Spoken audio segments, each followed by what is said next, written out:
Hello? Yeah, Okay. Good morning. it is. I was thinking about something I seem to have a problem, is desire without fear. I've become very successful, and my work with you over the last 4 years or so has been very, very helpful. But it seems I can't stay focused on the good things without this wave of feeling that it's all going to be taken away. Well, here's the thing. Now, everything that you're saying there, and we appreciate your saying it, even though we just got finished telling you not to ever do that again.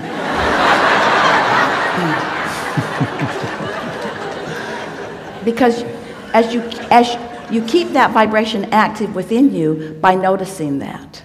And so it's the same question, how do I get rid of fear or doubt? Well, you get rid of it before it starts.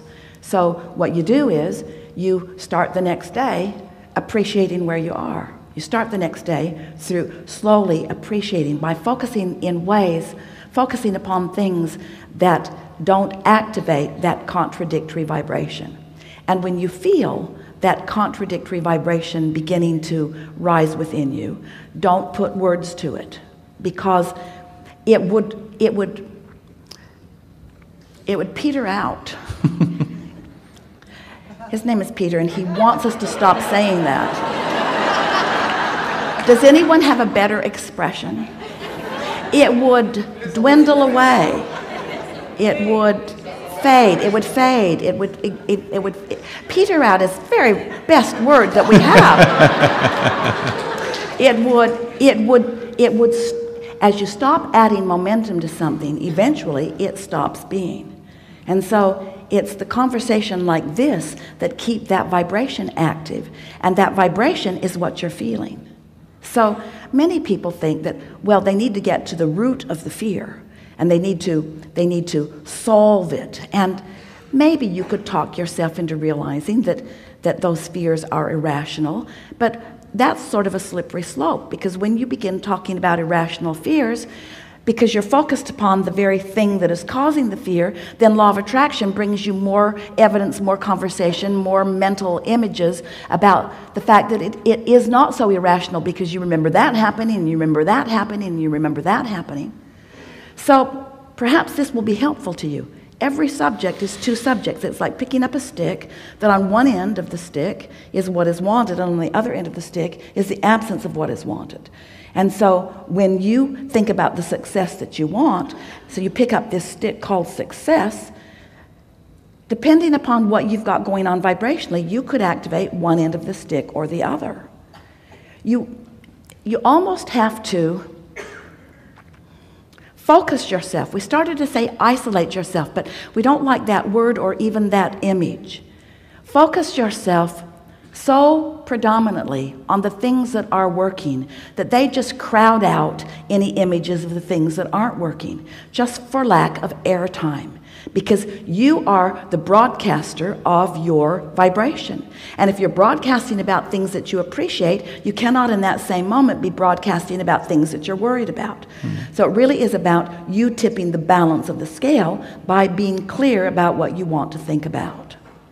We've been introducing into this conversation of creation recently the subject of unconditional alignment. You all hear the phrase unconditional love, but hardly anybody even has a clue what it means. Unconditional alignment, or unconditional love, or unconditional clarity means just resting in the vibration of source, because you're not poking around in conditions that hinder it. In other words, here you are, this little boy, learning it pretty early, on the airplane, living a very conditional love, because that airplane and its noise was a condition that when he focused upon it, he didn't feel safe. So it's something that you sort of naturally come to, but it's nice when you become aware of what's going on, because he wasn't unsafe. His perspective of it was just that he was unsafe. So what we're getting at here, You all have learned, starting at early ages, to be conditional in the way you feel.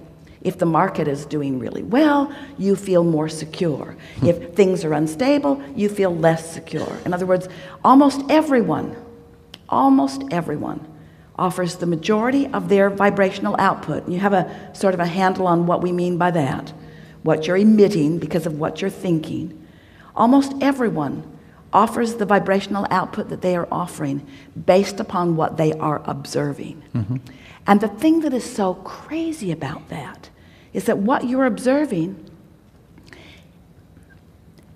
doesn't mean diddly squat, because it's old news.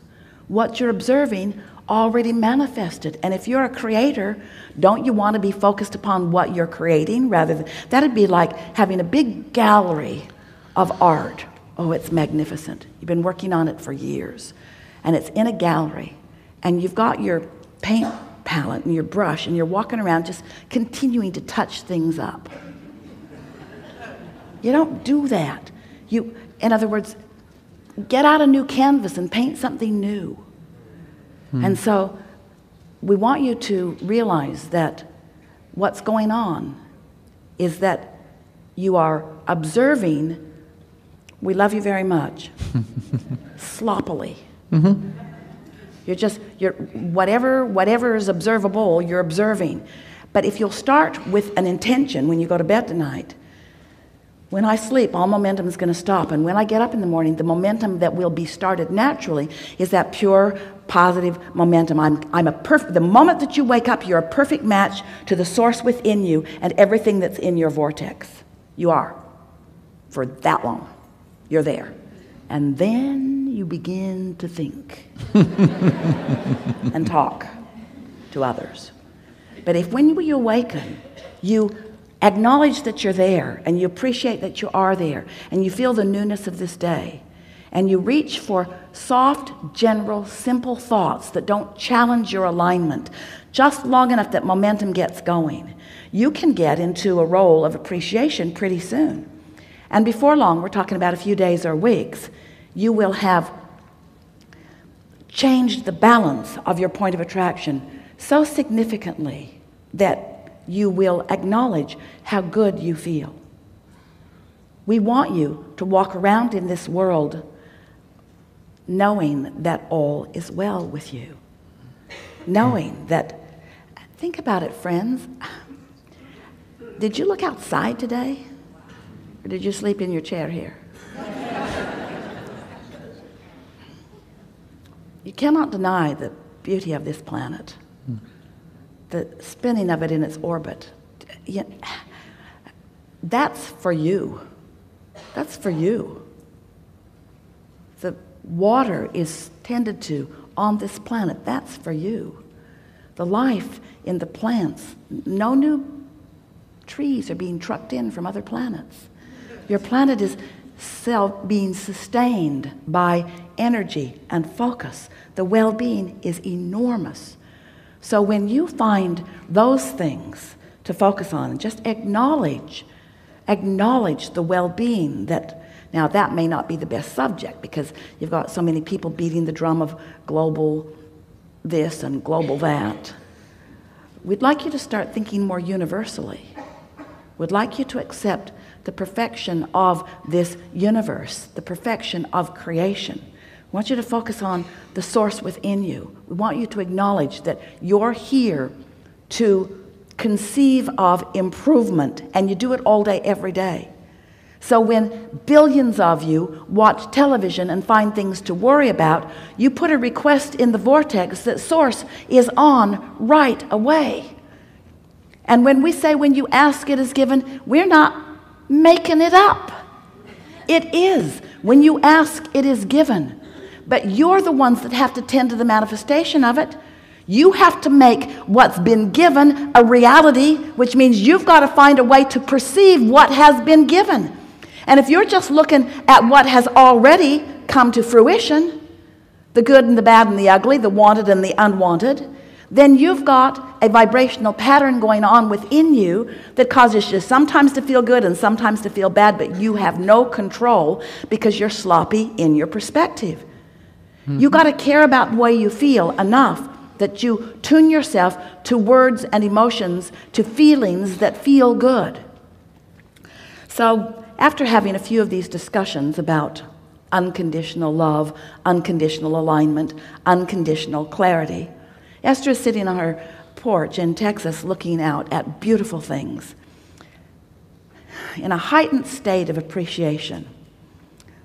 Hard to describe how it looked, how it seemed, what she was seeing. And then she said to us, Abraham, these statues are conditions that I'm appreciating, and this magnificent pool certainly is a condition that I'm appreciating. This perfect temperature of the air and that magnificent oak tree and the birds in it, these are conditions. Are not these conditions the reason that I feel like this? Feels like conditional love to me, Abraham, looking at good conditions and feeling love. And we said, Esther, you are feeling love first. And she knew that was right, because she'd been basking. She'd been writing in her journal. She'd written a whole page of the word fun and appreciation. In other words, she had deliberately, after a few weeks of waking up and wanting to find simple thoughts that felt good, she was really doing the work. She was feeling really good. And then the inspiration to go outside had come to her. She went outside, and then it exploded into a rapturous moment in time.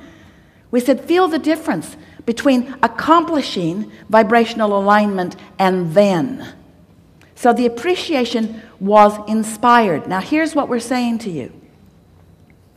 You're going to like this. It's new for you.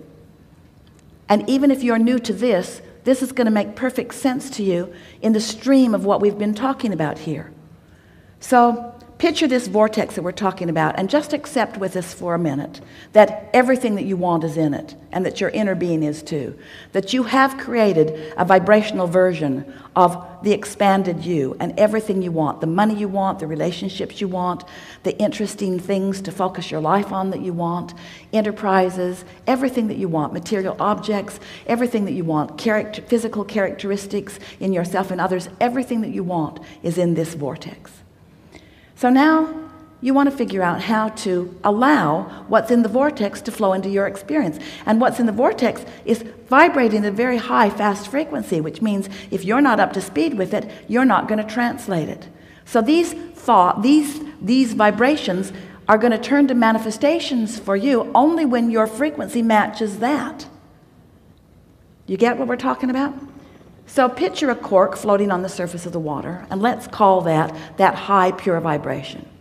Hold that cork under the water. That's a low, negative vibration. That's what doubt and fear and all that stuff is.